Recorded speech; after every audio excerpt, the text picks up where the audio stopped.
परदेसी शब्द को फिल्म इंडस्ट्री, म्यूजिक इंडस्ट्री दोनों ने ही इतना घिसा है जितना मोदी जी ने विकास शब्द को, राहुल जी ने वोट चोरी और जाति शब्द को, केजरीवाल जी ने ईमानदारी शब्द को और मुलायम सिंह यादव जी ने। अब समझ आया मुझे कि ये जो ultra pro max feminist film reviewer थी, इन्हें धुरंधर से इतनी नफरत क्यों थी, क्यों चिड़चिड़ा गई थी। मानो जहर ना हुआ कैटरीना कैफ की स्लाइस की बोतल हो गई 1 लीटर की और पूरी पी जाएगी। रसिया आजा, पूजा भी करूं सुअर जाप भी करूं, कहीं देवता ना बन जाऊं मैं पाप भी करूं। जिसको ये जोक समझ आया अपने आप मजे लेना, कोई कमेंट में किसी को नहीं बताएगा। मैं इतना दूर जेल जाना अफोर्ड नहीं कर पाऊंगा। हेलो दोस्तों, राम राम दोस्तों। नए साल के साथ बोल भाव एक बार फिर लौट आया है। पिछले कुछ दिनों में मैं इसके नए एपिसोड नहीं बना पाया था, तो नए साल का ये रेजोल्यूशन है मेरा कि रेगुलर इसके एपिसोड डाले जाएंगे 15 दिन में, 10 दिन में, जब भी जिस भी हिसाब से मुझे ऐसे ऐसे तेजस्वी थॉट आते रहेंगे और तेजस्वी गाने हमारी इंडस्ट्री निकालती रहेगी। पिछले कुछ दिनों में राजनीति के चलते, सिनेमा के चलते रह गया था, लेकिन आगे नहीं रहेगा। फॉर्मेट क्या है शो का? फॉर्मेट अगर आपको नहीं पता तो 2 मिनट प्रतीक्षा कीजिए, आपको पता चल जाएगा और आनंद पूरा आएगा, इस बात की गारंटी है। और आनंद आए तो अकेले आनंद ना ले, शेयर जरूर करें और चैनल सब्सक्राइब करके बेल आइकन दबाना ना भूलें। तो आज का हमारा जो गाना है वो सुपर डुपर हिट फिल्म से तो है ही, साथ ही वो गाना लिटरली कालजयी है। मैं वैसे ही शब्द का यूज कई बार मेटाफरिकली कर देता हूं, सटायर के रूप में कर देता हूं, लेकिन ये गाना सचमुच कालजयी है, जो कि एक मास्टरपीस है, सचमुच का मास्टरपीस है। क्योंकि मास्टरपीस केवल 1-2 हाथों से नहीं निकला है, कई हाथों से होकर निकला है। ओरिजिनल गाना लिखा था बाबू सिंह मान ने, जिसको पहले गाया मोहम्मद सदीक ने और रणजीत कौर ने। गाना लेजेंड बना और बार बार रिमिक्स हुआ। धुरंधर फिल्म में ओरिजिनल बोल और साउंड तो लिए ही गए, लेकिन साथ ही उसके ऊपर मजेदार म्यूजिक का तड़का, जो एक लेयर जो लगाई गई। ब्रिलियंट म्यूजिशियन शाश्वत सचदेव, एडिशनल रैप लिरिक्स लिखे हैं हनुमान काइंड ने और जैस्मिन सैंडलस ने, और एडिशनल सिंगर भी थे हनुमान काइंड, जैस्मिन सैंडलस, सुधीर यदुवंशी और खुद शाश्वत सचदेव। देख रहे हो कितने हाथों से गुजरता है एक गाना, तब जाकर के लेजेंड बनता है। आइए शुरू करते हैं। Ladies and gentleman, you are not ready for this. बताओ यार, ये क्या बात है? शुरुआत में मूड खराब कर दिया भाई, ये क्या बात होती है? नॉट रेडी फॉर दिस, ऐसे कैसे तैयार नहीं है हम? मतलब गाना है या समय रहने का ह्यूमर है जो भारत ही तैयार नहीं है? और यदि लेखक महोदय समझ रहे हो कि हम धुरंधर फिल्म के लिए तैयार नहीं थे, तो गुरु धुरंधर के लिए तो मैं रणवीर के फर्स्ट लुक के लीक होने के समय से तैयार था।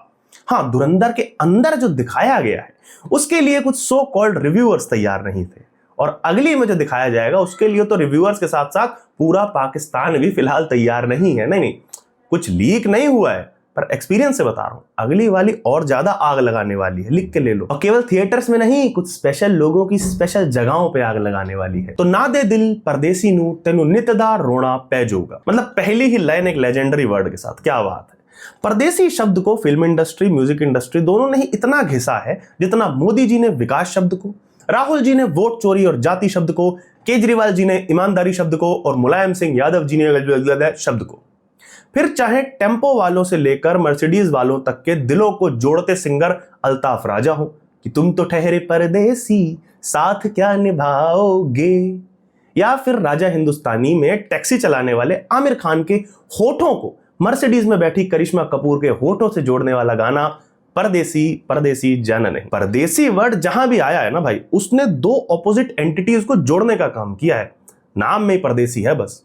लौट कर आते हैं अपनी करंट फिल्म पे, तो यहां भी वैसा ही हुआ है भाई। धुरंधर फिल्म ने एक तरीके से हिंदुस्तान और पाकिस्तान को जोड़ा है। मैं बताता हूं कैसे। हिंदुस्तानी इसलिए खुश थे कि देखो भाई, इंडियन स्पाई का, जासूस का पहली बार किसी ने सही डिपिक्शन किया है। किस तरह यातनाएं झेल के, दूसरे देश में भूखा प्यासा रह के अपने देश के लिए एक बंदा जासूसी करता है, काम करता है। देश के लिए असली बलिदान तो यही है। बढ़िया film making, well done Aditya धर। और पाकिस्तानी इसलिए खुश थे कि देखो देखो, हमारे देश का एक मां का मर्डर करने वाला मवाली गुंडा कितना बढ़िया डिपिक्ट करके दिखाया है, पत्थर से कुचल के मार देता है। पता भी है कुछ? #प्राउड पाकिस्तानी। इसी को कहते हैं बढ़िया फिल्म मेकिंग भाई। जैसी जिसकी और जितनी सोच और जैसा लेवल। अब आदित्य धर ने तो आर्ट बना करके आपके सामने रख दिया, जिसको जिसमें अपना हीरो ढूंढना है ढूंढ ले। वापस आते हैं गाने पे। तो उक्त पंक्ति सुन करके आपको लग रहा होगा क्योंकि पंक्ति पंजाबी में लिखी है तो इसका अर्थ है सीधा सीधा कि परदेसी को कभी दिल ना दे, नहीं तो नितदा यानी कि हमेशा के लिए रोना पड़ जाएगा। लेकिन किंतु परंतु इसके पीछे का एक हिडन मीनिंग भी है जो नित शब्द में ही छुपा हुआ है। वो ये कि परदेसी तो निकल जाएगा गुरु, आपको निट यानी कि बिना पानी के, बिना सोडा के, बिना बर्फ के, नीट के साथ ही रोते रहना पड़ जाएगा। ऐसे हिडन मीनिंग अगर नहीं ढूंढे तो क्या फायदा है फिर बोल बाप सीरीज चलाने का। इसीलिए तो जीता हूं। नाल रांझे ते जोगी दे तनुर जोगण होना पै जाऊगा। अब सुनने में तो ये भी केवल एक सिंपल लाइन लग रही है, लेकिन फिल्म के कॉन्टेक्स्ट में देखिए तो हमारी छोटी सी हीरोइन, मतलब छोटी सी मतलब हीरोइन के लेवल पे छोटी नहीं है, एज में छोटी है ना, तो रणवीर की तो बेटे की उम्र की थी, तो उस बेचारी के साथ कितना बड़ा धोखा हुआ। यही गाना सुना के हमजा ने झूठ बोल के फंसाया होगा कि देख गाने में साफ साफ लिखा है रांझे और जोगी के साथ रहेगी तो जोगन होना पड़ेगा, तो ना तो मैं रांझा हूं ना मैं जोगी, जोगी तो हमारे यूपी में है, तो मेरे साथ रहे, मैं तो हमजा हूं, चिल रहेगी। अब चिल के चक्कर में बेचारी नबील गबूल की बच्ची भूखी मार दी ले जा करके, यही सब करते हैं। वैसे हमजा भाई ने धुरंधर में जो किया है उसे एंटी लव जिहाद कहा जा सकता है क्या?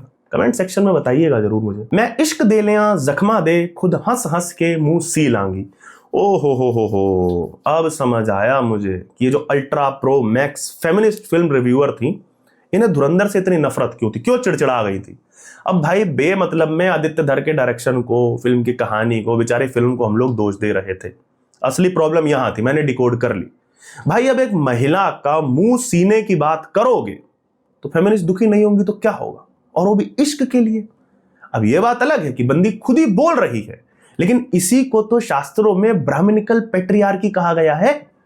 उस महिला को यह बोलने के लिए मजबूर किया गया समाज द्वारा। कौन सा समाज? वो समाज जो ब्राह्मणों ने बनाया है और उन्हीं की पितृसत्ता के नियमों पे चलता है।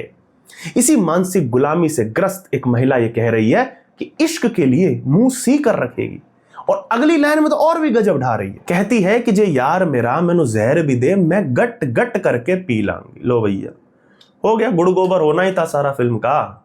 पहली बात तो यार के कहने पे जहर पी रही है। इस बेचारी को पता ही नहीं है that he can't tell her what to do।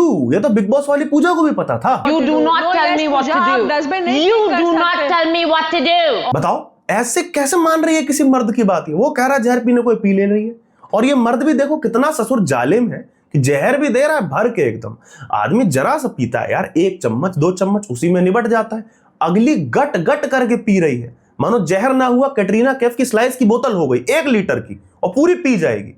वो तो जालिम म्यूजिशियन जो है हमारा शाश्वत सचदेव, इसका बस नहीं चला, वरना पीछे बैकग्राउंड में वो भी चला देता, रसिया आजा होले होले रस बरसा जा। आगे लिखते हैं कि I am a king but I am far from the saint. अब हनुमान भाई का रैप वर्ष शुरू हुआ है, टेंशन मत लीजिए, मैं हिंदी में समझाऊंगा एकदम। जैसा कि पहली ही लाइन में भाई ने कहा है कि मैं राजा तो हूं पर संत नहीं हूं। इससे अच्छा हमारा इधर चलता है एकदम यूपी हरियाणा में, वो ले लेते। व्हाट्सएप फॉरवर्ड पे मस्त चलता है कि पूजा भी करूं सुअर जाप भी करूं, कहीं देवता ना बन जाऊं मैं पाप भी करूं, ये ज्यादा बढ़िया लगता। They call me a bad man that's a good thing. एक तो गंदी भाषा का प्रयोग अच्छा नहीं लगता है भाई। आपका नाम हनुमान काइंड है भाई, it's so wrong, very bad language, please do it again. यहां भाई कहता है कि भले ही वो मुझे बुरा आदमी कहते हो, लेकिन यही तो सबसे अच्छी बात है। मुझे पता नहीं क्यों लग रहा है कि ये लाइन वर्ल्ड के टॉप लीडर्स के ऊपर लिखी गई है। Donald Trump, Putin, Modi ji, Netanyahu, देखो सब पे फिट बैठ रही है। आगे भाई कहता है mama said swing back when another man swings, so I make my mama proud and make the hits rain. इसमें हनुमान जी कह रहे हैं कि उनकी माता जी ने कहा था जब कोई दूसरा व्यक्ति झूला झूल रहा हो तो तुम झूले से पीछे हट जाना। इसलिए वो अपनी माता जी का नाम रोशन करने के लिए लगातार ठुकाई यानी कि हिट्स जारी रख रहे हैं। Father forgive me, I can't forgive them. लेकिन देखो आगे भाई क्या बढ़िया कह रहा है कि पिताजी मुझे माफ करिएगा, लेकिन मैं उन्हें माफ नहीं कर सकता। यहां मुझे लगता है कि हनुमान भाई चर्च वाले पिताजी यानी पादरी महोदय की बात कर रहे हैं। और देखिए कितना सेक्युलर गाना है, हनुमान नाम का व्यक्ति फादर से क्षमा याचना कर रहा है। इतने सेक्युलर माहौल के बाद भी इन जालिम रिव्यूअर्स को फिल्म पसंद नहीं आई। क्या रिव्यूअर बनेगा रे तू, चाहे you know my history, you know what I did then. हाँ भाई ये बात तो सही है, बिल्कुल सही है, ये मैं मानता हूं। भाई का इतिहास तो हम जानते हैं, एक ही गाना दिया और ऐसा बैंगर था कि इंटरनेशनल लेवल पे भी पूरी रैप कम्युनिटी हिल गई। मोदी जी ने खुद आके गले लगाया था, मुझे लगा था कान में बोले होंगे, अबे इतना तो मैं नहीं हिला पाया। What I do now is a lot verse.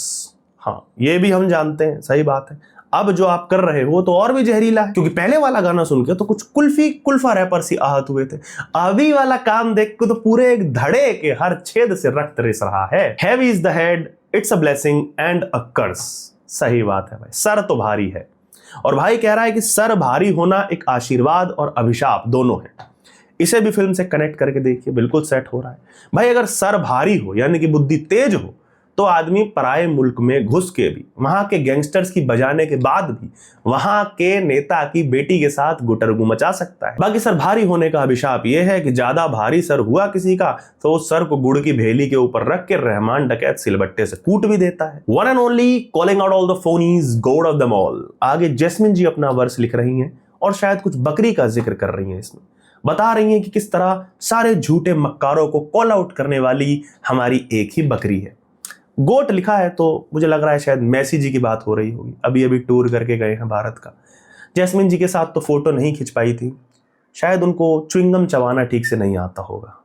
और जिसको ये जोक समझ आया अपने आप मजे लेना, कोई कमेंट में किसी को नहीं बताएगा। मैं इतना दूर जेल जाना अफोर्ड नहीं कर पाऊंगा। He is invincible, he is untouchable, he seen it all. Agreed. Messi भाई इनविंसिबल तो है पर अनटचेबल तो मैं नहीं कहूंगा, क्योंकि भारत में जितने नेताओं ने चिपक चिपक के बेचारे के साथ सेल्फी ली है वो अनटचेबल तो नहीं, अनकंफर्टेबल जरूर फील कर रहा था। Heavy is the head, heavy is the head, heavy is the head, hit them where it hurts. गाने की अंतिम लाइन मुझे सबसे मजेदार लगती है, क्योंकि यही अंतिम लाइन आदित्य धर की पूरी फिल्म को एक लाइन में समराइज कर देती है कि hit them where it hurts. भाई ने एक फिल्म बनाई और उन्हीं लोगों को उसी जगह पर लगा है जिनको लगना था, और ऐसा जोर का लगा है। हर 100 करोड़ कंप्लीट होने के साथ ही बार बार दर्द उठ रहा है। 7-8 बार लगातार दर्द उठ चुका है और जैसे अभी हालात हैं लग रहा है आगे और भी उठेगा। तो दोस्तों इस बोल भाव के एपिसोड में इतना ही। आपको कैसा लगा एपिसोड ये कमेंट्स में बताइएगा, और सबसे अच्छा कौन सा हिस्सा लगा वो भी बताइएगा। इसके साथ ही अगर मजा आया हो, अकेले मजे ना ले, शेयरिंग इज केयरिंग। और अगर चैनल अभी तक सब्सक्राइब नहीं किया है तो कृपया करके सब्सक्राइब करके बेल आइकन दबा दें। अंत तक वीडियो देखने के लिए आपका बहुत बहुत धन्यवाद।